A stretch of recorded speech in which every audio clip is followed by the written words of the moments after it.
What's the craziest case of malicious compliance you've ever seen? Our new HOA president managed to drive down our property values by 30% in 6 months. It all started with a complaint about the smell of fresh bread.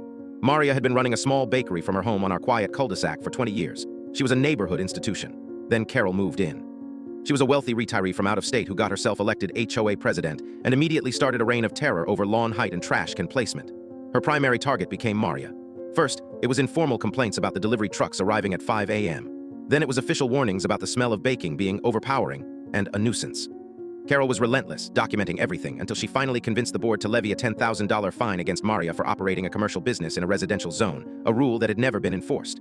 Maria was devastated. Her livelihood was on the line. She tried to reason with Carol, but Carol just smiled smugly and told her rules are rules.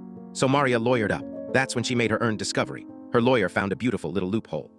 While the HOA bylaws forbid commercial enterprises, the county's zoning laws superseded them. If she became a fully licensed, state-inspected industrial kitchen, she would be legally protected from the HOA's jurisdiction. It was a costly upgrade, requiring commercial-grade ventilation and equipment, but it was cheaper than the fines and the cost of relocating her entire business. Maria took out a loan and the construction began. The noise and mess drove Carol insane, but there was nothing she could do. The construction finished on a Sunday evening. The next morning at 4 a.m. the reveal happened. A sound we'd never heard before. It was a low, industrial roar. A massive commercial-grade exhaust fan on Maria's roof had kicked on. It was perfectly legal and perfectly loud. And the smell wasn't the gentle aroma of baking bread anymore. It was the slightly burnt, greasy smell of mass-produced donuts and pastries. To pay for the new equipment, Maria had taken on a wholesale contract with a chain of local gas stations. Her home was now legally a small factory. Carol was on Maria's lawn that morning, screaming over the noise of the fan.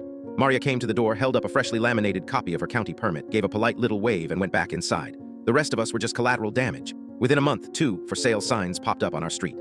Carol was voted out in an emergency meeting, but Maria's giant metal vent still looms over her prize-winning rose garden like a monument.